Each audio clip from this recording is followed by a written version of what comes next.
Hello, this is UCL Uncovering Politics. This week we're discussing the career and ideas of Professor Meg Russell.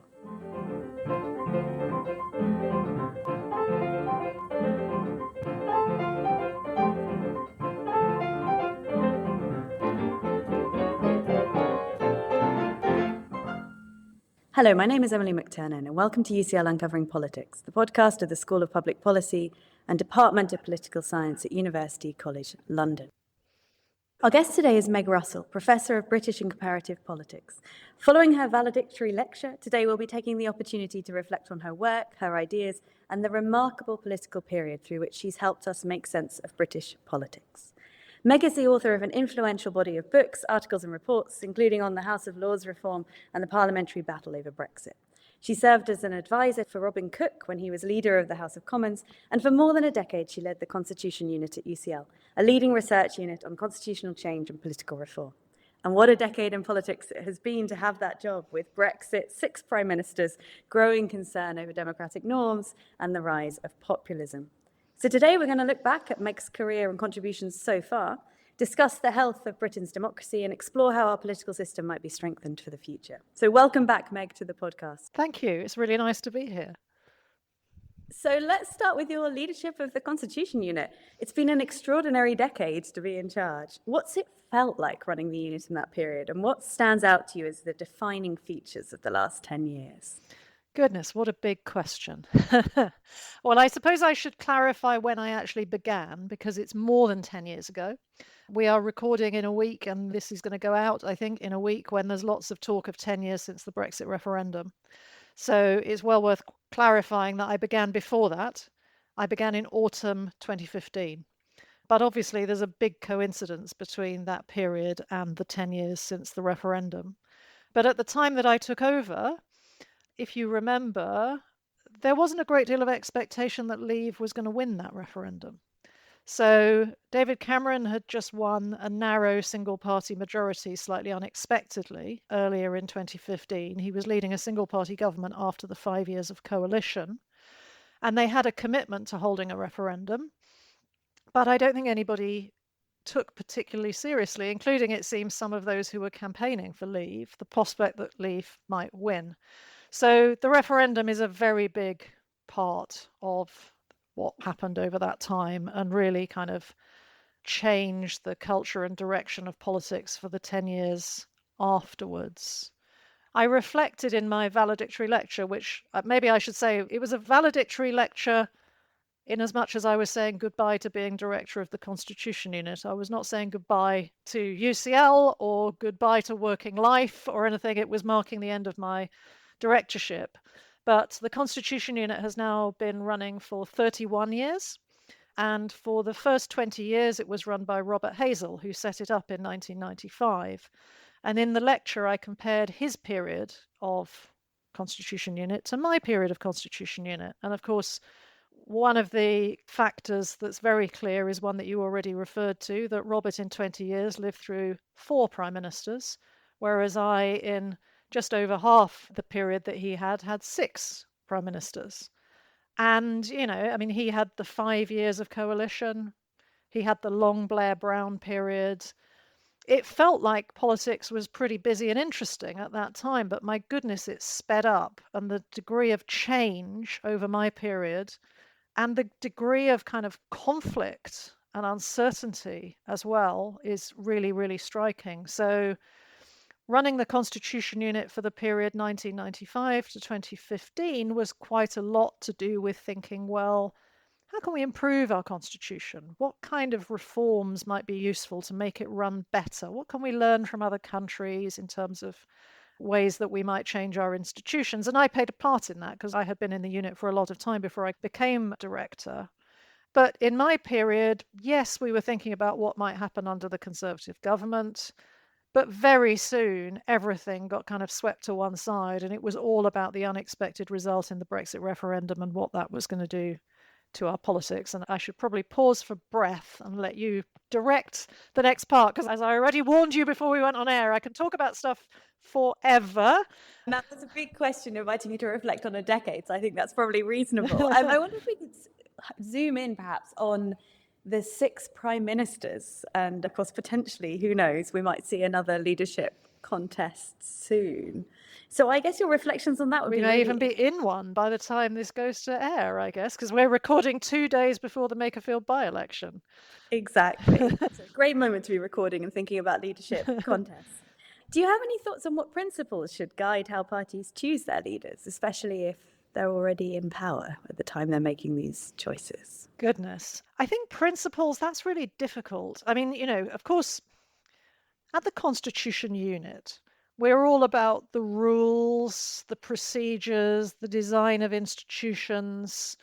And a lot of that is sort of about how things work in an ideal world. I think in terms of the success of the Constitution Unit, one of our hallmarks actually is that we get beyond that real politics takes place in a much sort of messier, more confrontational, more contested kind of environment than those nice written down rules, which of course we famously don't have a codified constitution. So we're not talking about the implementation of a codified document, but the theory and the practice can be quite different. And I think that we've always been very cognizant of that. And you need to take into account what's going to work in practice as well as in theory. So, in theory, you might have all sorts of rules about how leaders are chosen and what their qualifications ought to be, what their personal qualities ought to be, what their experience ought to be. But in practice, this rapid turnover of leaders that we've seen, it's who feels right for that political moment in that political party. And I think, honestly, I've been watching politics for decades now. And something I often say to people is that in recent decades, we have seen numerous prime ministers fail for numerous different reasons. And it makes you realize just what a huge job it is and what an extraordinary kind of collection of skills and aptitudes and just sort of personal qualities you need to have in order to do the job. And, here we are in a moment where there are questions about whether Keir Starmer is going to continue and should be replaced by a different Labour leader. Well, the last time we were in that situation was Blair Brown, really. And Brown was a person who had years and years and years of experience. He'd been right at the top of politics as Chancellor. He was known to be very, very clever. But he failed as Prime Minister. Once he got into that job, it's a very different kind of job. And he seemed, he did some things well, but he couldn't succeed the way that Blair succeeded. And we've seen people fail, as I say, for various reasons. He couldn't delegate. He had difficulty communicating. He didn't have the charisma of Blair. But then, Boris Johnson failed in a different way to the way that Liz Truss failed. And I guess in an ideal world, no, I don't really want to pretend that this is a proper ideal world, but some people might think that there should be a sort of more technocratic way of choosing leaders, that they tick a certain number of boxes. I actually said after the valedictory lecture, we had a private Q&A, and it was held at the Institute for Government, which is a place that thinks very seriously about how we ought to do our government in a similar but also different way to how the Constitution Unit does. And one of the things that it has done is worked quite a lot on training for ministers, for example. And it has this wonderful archive of interviews with former ministers from which future ministers might learn. And I have wondered whether somewhere like the Institute for Government ought to be sort of preparing people to be Prime Minister. But people arrive in different circumstances, dealing with different kinds of crises, and they're chosen for different reasons because they might be from a particular faction of the party, or they might be very charismatic, or they might be very clever. They might be able to connect with the people, but then somehow they can't do the policy detail, or somehow they can't handle the workload, or somehow they can't hold the party together. It's just such a difficult job, and I think we underestimate that at our peril. And I think it would be nice if there were a bit of work in this area setting out what some of the ideal attributes are. Maybe so that, if nothing else, individuals who are thinking of going for the job could look at that list of attributes that's been put together in a more objective, maybe academic way to ask themselves whether they meet those criteria and where their strengths and weaknesses are. I think it's really refreshing in politics. At the danger of saying this is, it sounds like I'm coming out for a particular candidate. That's not what I mean at all by saying this. But I remember hearing Angela Rayner talk a couple of years ago, and one of the things that really impressed me about Angela Rayner was that she was very upfront about her weaknesses. And she described how she built a team, because she's open about the fact she's got ADHD. That's a very particular thing. And she said, look, there's things I'm not good at, and I have to deal with that by employing people who can do those things for me. And she was talking about how she loves doing Prime Minister's Question Time, which would, that would keep me awake at night, the idea anybody would ever ask me to do that. I find that terrifying. But she's not good at reading long and detailed documents, and so she has people working for her who summarize things for her. And I just thought that was so refreshing. You're a senior politician and you're saying there's stuff I'm not good at. And it was on a public platform. So I think a little bit more reflection by people as to which bits of the job they're going to be good at and which bits they're not going to be good at and where they might need to compensate could be good. But maybe with some people, I'm not sure Liz Truss could have done the remedial work to keep going for very long, even if she tried, And people inherit a poisoned chalice, don't they? Theresa May, my book about Parliament and Brexit was by necessity quite a lot about the Theresa May period. And she had her weaknesses as well as her strengths, but she also inherited such a difficult sort of set of political circumstances that it would have been very, very difficult for anybody to succeed. So it's a mixture of all that. So moving from the virtues of the individual prime ministers to the system, perhaps, I wondered if, kind of coming from a novice's perspective, perhaps you could tell us a little bit about the term you like to use, constitutional government, and what you mean by that, and also what you think the big threats are to constitutional government today.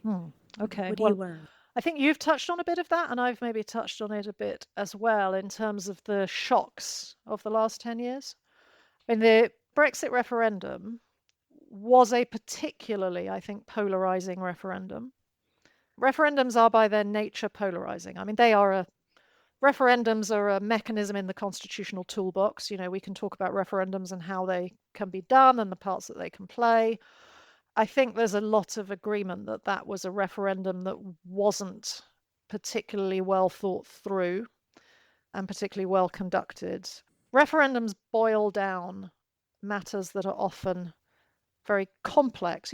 Politics by its nature, as I've just been indicating, I suppose, is complex. It's full of difficult decisions, trade-offs, negotiating compromises, and so on. Referendums cut right through that and say, right, you can have this, you can have one thing or the opposite thing. There's your choice. And that's, it was leave or remain. But famously, there was very little discussion as to what would happen if we voted for leave, because David Cameron did not have the expectation that we would. That wasn't the purpose of the referendum. The purpose of the referendum for him was to shut down a topic that was a nuisance so that we could get back to politics as normal. So there was... Which backfired quite badly. Which backfired quite badly. It did, indeed. I mean, Cameron is interesting in terms of referendums because, of course, there were 3 major referendums held under his leadership. First of all, there was the AV referendum, the referendum on changing the voting system for the House of Commons to the alternative vote, which he only conceded because the Liberal Democrats wanted it in coalition, and he won and they lost, effectively, no change. And then he also presided over the Scottish independence referendum, which again was because the SNP wanted that, and he didn't. But his side won and their side lost. So I think he just quite blithely went into the Brexit referendum thinking he was good at this stuff, and it backfired, as you say. But there had been effectively no preparation for what we would do if there was a vote for leave. Even the way the referendum itself was put together, the AV referendum, I'm getting a bit techie now, sorry. The AV referendum had a whole lot of detail written into it as to what would happen if there was a vote for change. The alternative electoral system had been specified in all of its detail. There would have been no more parliamentary argument about how to implement it. The implementation would have just happened. Whereas with Brexit, It was just leave or remain. And during the campaign, there really was no discussion about what do we mean by leave? Should it be a hard Brexit, a soft Brexit, the customs union, the single market? What do we do about the border in Northern Ireland? All of the things that went on to preoccupy us for years to come afterwards that were fought over, and it all became very unpleasant. So what it was just a simple polarization. Are you in or out? And that it's very well documented in academic work by people like Sarah Holbolt at the LSE, polarized the public. We became increasingly, in the run up to the referendum, but also afterwards when the implementation was so difficult, two tribes, us and them, with us or against us. A very unhealthy kind of form of politics where you're turning people against each other and actually reducing the prospects for compromise and negotiation and understanding other people's perspective. So, to go back to your question about constitutional government, which I haven't forgotten, to me, constitutional democracy is democracy with limits that show respect for other people's points of view. It's not knee jerk, right, we've won, we're going to take all the spoils and we're going to trample over the rights and interests of other people. There are checks and balances in the system. There are protections for minorities. The government can't just do whatever it wants. It is under scrutiny. It has to act within the rule of law. There have to be proper parliamentary processes to examine the proposed policies of the government. There have to be other centers of power. You have a free media so that all politicians are under scrutiny. You have opposition parties that can ask awkward questions and so on. And the danger with becoming more polarized, and we've seen this in this country to an extent with Brexit, we've certainly seen it in many other countries around the world. I mean, a few years ago, we would have talked about Hungary and Poland and places. Now everybody immediately switches to talk about Trump's America. It becomes the winner takes all.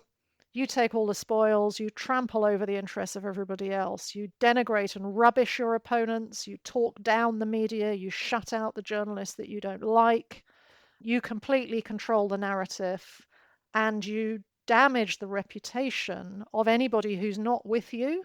You threaten to take people down even in your own party, and you damage the reputation of the system. You raise questions about the integrity of the system, whether it's right to have an opposition, whether it's right to have a questioning media. This is very, very, very unhealthy. And we saw some of this after Brexit. Ultimately, I'm a parliamentary specialist. And one of obviously the key moments of the Brexit arguments, so plenty of other detail, but one of the key kind of iconic moments, if you like, was the shutting down of Parliament by Boris Johnson, the prorogation of Parliament. Parliament was getting in the way, so the executive shut it down, and then it was put back in place by the Supreme Court. So we got worryingly close to kind of this strongman politics that we've seen developing in various other places around the world. And I think that is the environment that we're living in still in many countries around the world, the weakening of checks and balances. And once they've been weakened, it's quite hard to build them up again, because it's kind of in every government's interest to hold on to the power that it's got. It's quite hard to give away power. It's quite sort of counter-cultural, counterintuitive if you're a government to spread the power around, because people who've won generally want to use the power they've won while they've got it for fear of losing it again. But that makes for a rather unhealthy and unstable kind of politics, which is what constitutional government, to go back to that, is there to sort of smooth away. And you've argued that MPs play a particularly important role in protecting constitutional democracy. Why are they so important, especially in the UK systems? We've talked a bit about what leaders might do to disrupt the checks and balances. Why is it that you see MPs as having a particular role to play here? Well, as I said, I'm a parliamentary person, so I do think that MPs or legislators, as they might be referred to differently in different systems, are very important in all systems. But you certainly can make a case that they have a particularly important role in the UK because we have this tradition of so-called parliamentary sovereignty, which means that Parliament really has the last word on the law. You don't have, as I already referred to, a codified constitution. which has a status of higher law, which sort of sits above the legislature and says that there are certain things that the legislature can't do because they're unconstitutional. In those systems, the backstop, the kind of final backstop, is the judges who will step in to adjudicate on whether the politicians have acted in an unconstitutional manner. And we don't have that. So if anybody's going to protect British politics from going off the rails and turning into sort of autocracy, it has to be the politicians themselves. Now, in some regards, I think that's quite healthy because in a lot of these other systems that I've mentioned, we've got into these kind of face-offs between the politicians, particularly the political leaders, and the judges. And the judges become part of that body, which is denigrated and criticized and presented as being the kind of out of touch metropolitan elite and all of those kinds of things. And in the end, judges cannot save democracy. I think we've seen this, if the judges are doing things that the people don't like and the people support the leaders can defang the judges, they can pack the courts, they can reduce judicial power. So there is a risk if you think that politicians can just behave however they want and the judges will somehow be there to sort it out. I think that's quite a fragile system. So in some ways, I like the fact that in our system, the politicians have the last word, but it does mean that the politicians need to be aware of that fact. They need to remember that in the UK, they're not just playing the job of politicians. They can't just rubbish each other and rubbish the system and say, Westminster is broken and the other lot are all corrupt. They do need to be able also to rise above that and protect the system because nobody else is going to. And so we have in recent years, particularly since the difficulties with Brexit, put quite a lot of energy. We have this project called Constitutional Principles and the Health of Democracy, which people can read about on the Constitution website.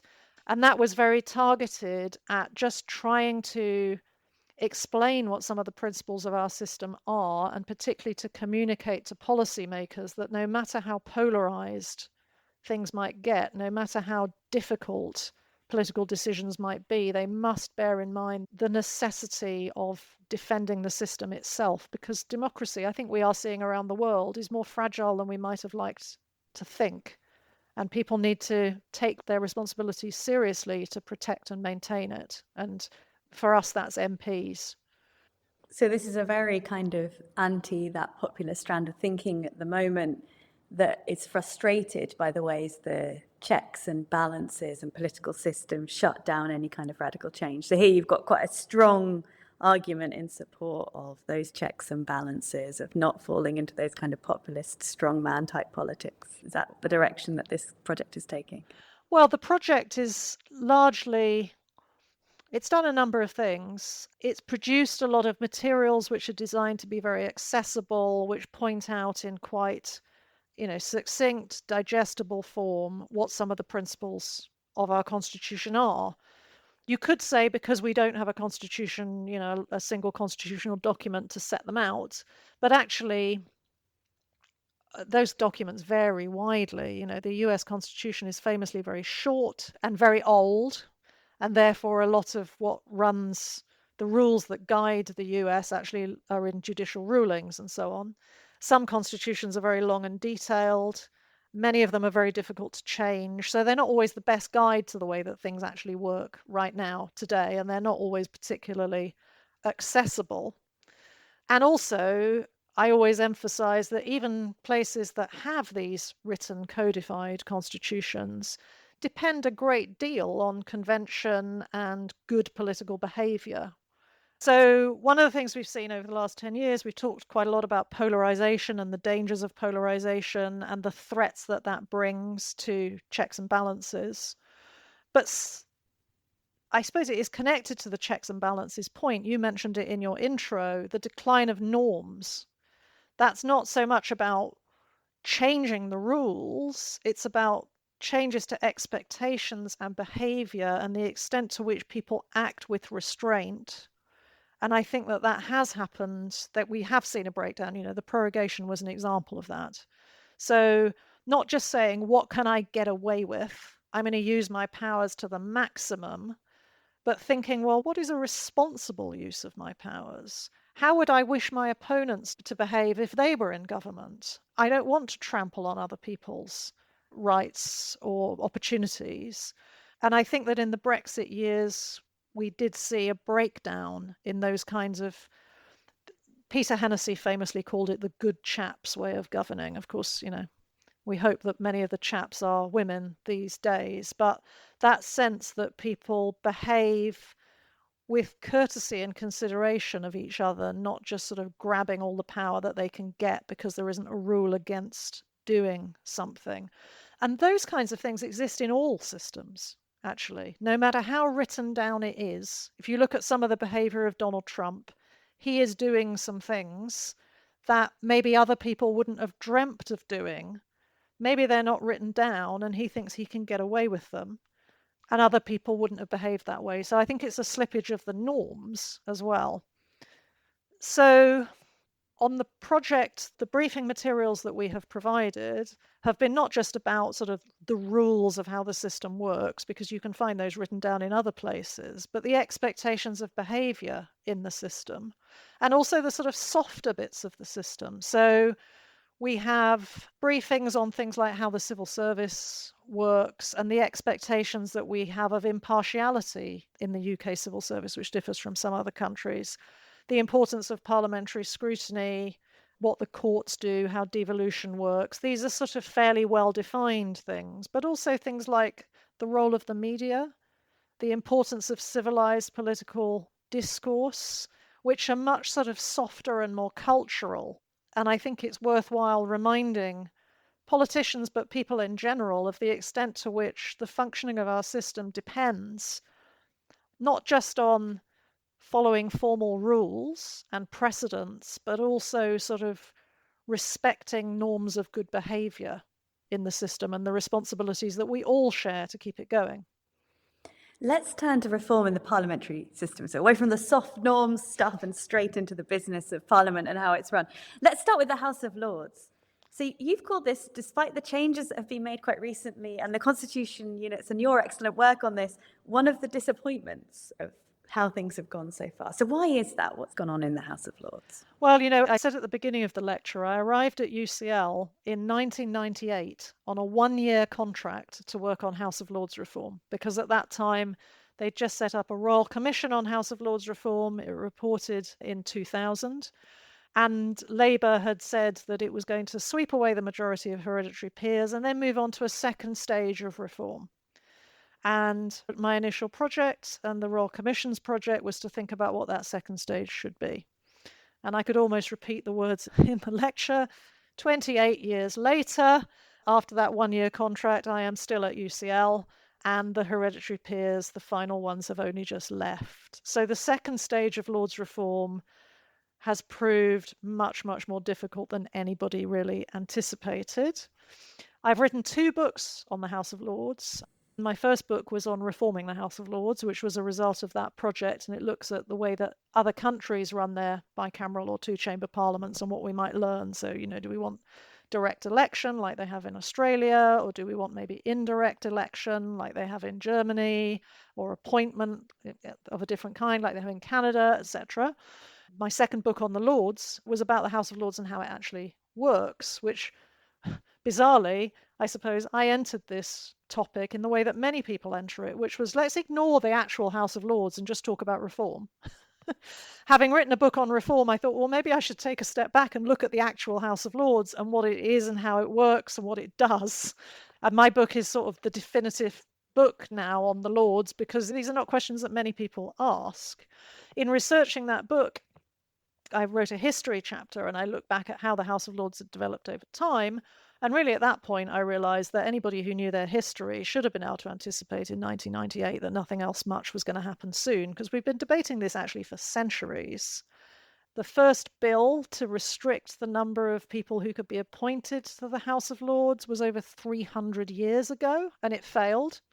And we have never succeeded in bringing that reform in. And to me, that is the single biggest problem with the place, is the fact that the Prime Minister has unrestricted patronage, which is an extraordinary thing.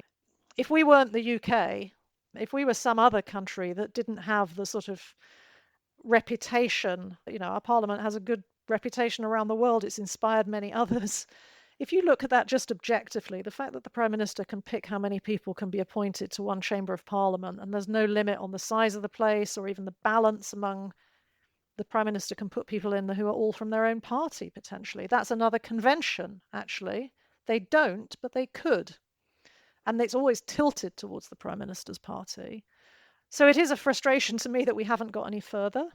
I've softened my view. My first book said that we should have a largely appointed second chamber, largely or wholly appointed second chamber. I've softened my view partly out of pragmatism, because I think that big reform has never happened and may never happen.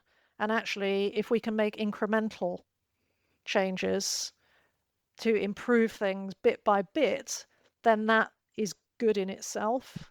And it may be as far as we're ever able to get. So I've been talking for years about the need to limit appointments, the need to have a more regulated appointment system that talks about why people are qualified to be in there and to put in a limited number per year.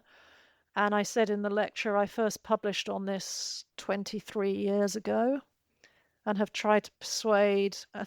We've just been through how many prime ministers there have been in the last 23 years.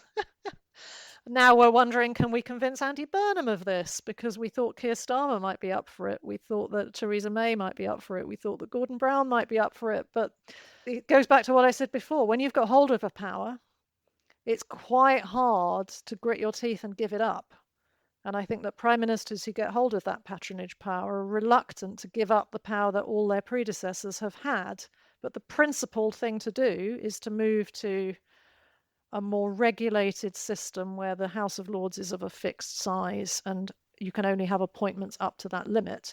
You might also want to go further. You might also want to have election. And the Labour manifesto did promise a consultation on going further, but we haven't even seen the beginning of the consultation, let alone any sniff of anything actually happening. So perhaps a slow-moving change there. If it's 300 years on and we're still working on it, perhaps something we'll see eventually. One prime minister or another might finally go for it. What about something where there's been clearer change? I wondered if we could turn to the Commons. And so one reform where your work's had a direct impact, I understand, is the creation of the Commons Backbench Business Committee in 2010. So how did that come about?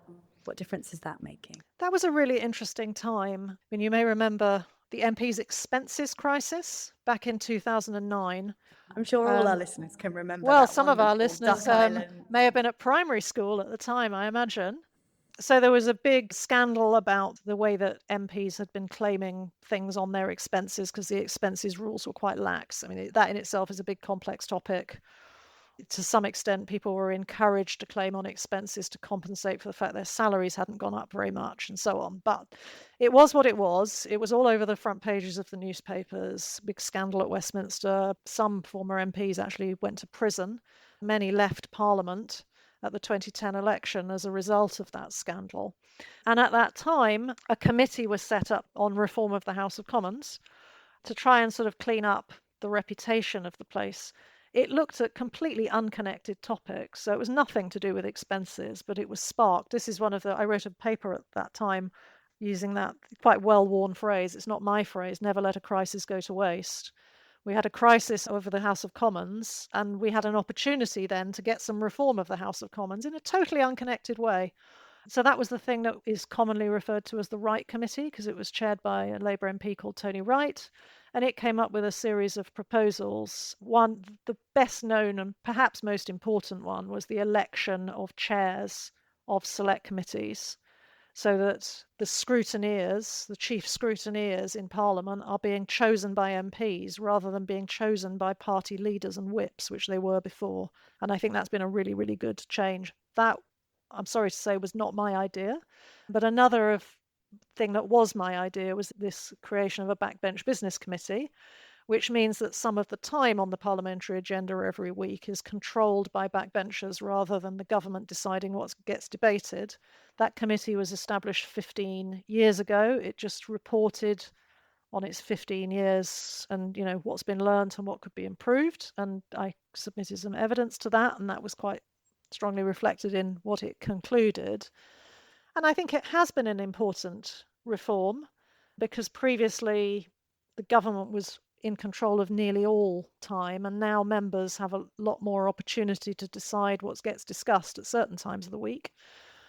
It's not been as powerful as I had hoped, which is one of the things that my evidence to its 15-year review said, that I think they could be a bit bolder in terms of scheduling more controversial topics sometimes. But also, there's a problem that remains that while the government doesn't choose the topics of debate, it chooses when those debates happen. And they tend to get scheduled on Thursdays when many MPs are already heading back to their constituencies. So it's quite a hard time to get a high profile debate happening, and particularly to get people being present in the chamber and voting. So I think there's still more change needed there to get backbench business into more sort of prime time. Connected, I suppose, a bit to the question of it is a separate matter, but we've seen a lot of debate in the last year because of the so-called assisted dying bill about private members' bills and the extent to which members ought to be able to control what legislation gets discussed. And that suffers from a similar problem, that it's in this sort of backwater of Fridays. Basically, the House of Commons does remain still very government dominated. And so it's an ongoing battle to make sure that MPs get a slice of the pie, that it's not just that party leaders decide what gets discussed, but the MPs themselves have some opportunity to get debates, but also perhaps to get legislation. Fascinating. And did this come out of your time working in Robin Cook's office? Was it that experience that led you to this, or was it separate? The thing I should have said about the Right Committee, which I omitted to say, it was an exciting time. It's not just that they picked up my idea, I also worked for the committee. So I was working as an advisor to the committee, and that was really, really interesting, working behind the scenes with the committee, helping to write the report and so on. And yes, before that, I did this time working for Robin Cook. It is literally a lifetime ago now. It was 2001 to 2003. You know, many of our students were not born at that time. It's terrifying. But that was also a brilliant time. Seeing behind the scenes inside government as well as inside Parliament, the leader of the House of Commons it's a very interesting role. It was certainly at that time, it isn't always, but he was a member of the cabinet. And he was also the person in Parliament who announced the government's business to the House every week. So you're sort of like the government's person in Parliament, but also Parliament's person in the cabinet. Quite a difficult role to navigate. You can end up being unpopular at both ends. He certainly wasn't always in Tony Blair's good books. He was seen as a bit of a troublemaker, but he was trying to stick up for what parliamentarians wanted. And so, yes, I think that proposal was informed by that time. The fact that the government had so much control of the agenda really struck me at that time. And I think I may be anticipating another of your questions here, but to go back to something I said much earlier, the Constitution Unit, I think, has a tradition of high quality academic research, which is well informed by sort of empirical study of the UK system, through looking at data, interviewing people, also study of other systems overseas and how they work differently, and so on. But also informed by having a foot in the policy world, so that what it says is both well informed, but also when it proposes reform, being realistic about what is achievable. So, you know, when I was talking about leaders, you can have your brilliant theoretical ideas on paper, but in practice, is it going to work? It's hard to really understand that if you haven't been on the inside of the system. And I just think it was phenomenally valuable to have that. I had 2 years working in government, and I learned so much about the way that government worked, as well as about the way that Parliament worked. I'd worked in Parliament before, but not in government. And I think it's a shame that more people don't have the opportunity to do that in academia. I mean, there is more of it than there used to be in terms of secondments. There's other people in our department who've done secondments into government. Jack Blumenau is the obvious one, who I think has spent time working in the Cabinet Office. You learn so much about the realities of politics, which makes you a better researcher, because when you're thinking through the options, you're not coming up with crazy stuff that would never work in practice. So I wish there could be more of a sort of revolving door, in a sense, between academia and politics. It's good for the people who come from the other side to come in and see how academic work works as well. But to understand each other better, I think will make for better teaching of students, better writing of textbooks and so on, but also for better government if it's well informed by research, which itself has been informed by people who've been in the system. Yeah, make it much closer knit, I suppose, right? Yeah. The researchers will ask better questions because they know what the politicians actually need to see and might be interested in. And I suppose, I mean, nobody would suggest it quite was like this, but to go back to a word we've used a fair few times, to not have a sort of polarized us and them, there's the academics and there's the politicians, but to have people who have worked together and have a better understanding of each other and each other's priorities and standards and so on, I think is a healthy thing. And I feel so pleased that I did that. That's been really important to my career. Let's squeeze in one more question, with even if it's slightly cheeky for the point of view of our timing. So now what's next? Now you stepped down as director of the Constitution Unit. What are you going to be filling your time with that's now freed up? Well, this is an exciting ongoing project. But I've been kind of institutionalized. I've been in the Constitution Unit for 28 years, aside from the 2 years I spent out working for Robin Cook, and in the role of director for more than 10 years. So I'm just sort of blinking into the daylight, wondering what the possibilities are. The key thing, I suppose, to say is I have not left UCL. I have not retired.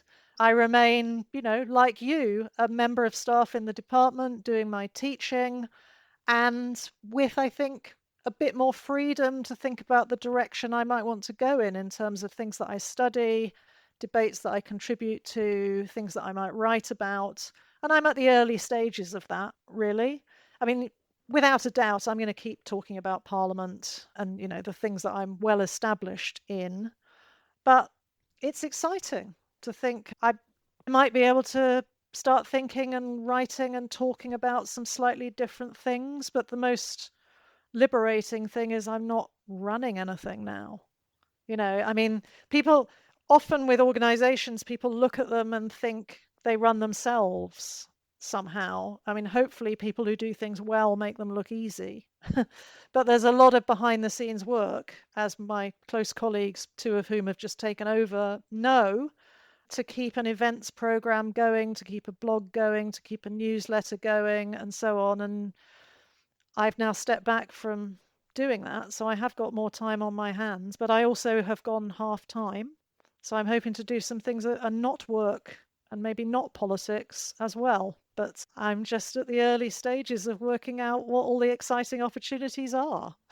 That sounds absolutely fantastic. I'll look forward to seeing what you produce over the next many years. Thank you so much, Meg, for coming on. Today we've been discussing Professor Meg Russell's career and ideas, some part of it at any rate. You can watch her valedictory lecture on YouTube celebrating her decade running the Constitution Unit, more than a decade running the Constitution Unit. Links will be in the show notes of this episode. This is the last episode of this season of UCL Uncovering Politics. We'll be back after the summer break. Remember to make sure you don't miss out on future episodes of UCL Uncovering Politics. All you need to do is subscribe. You can do so on any of the usual podcast providers. And while you're there, we'd love it if you could take a moment to rate or review us too. I'm Emily McTurnan. This episode was produced by Matthew Din. Our theme music is written and performed by John Matt. This has been UCL Uncovering Politics. Thank you for listening.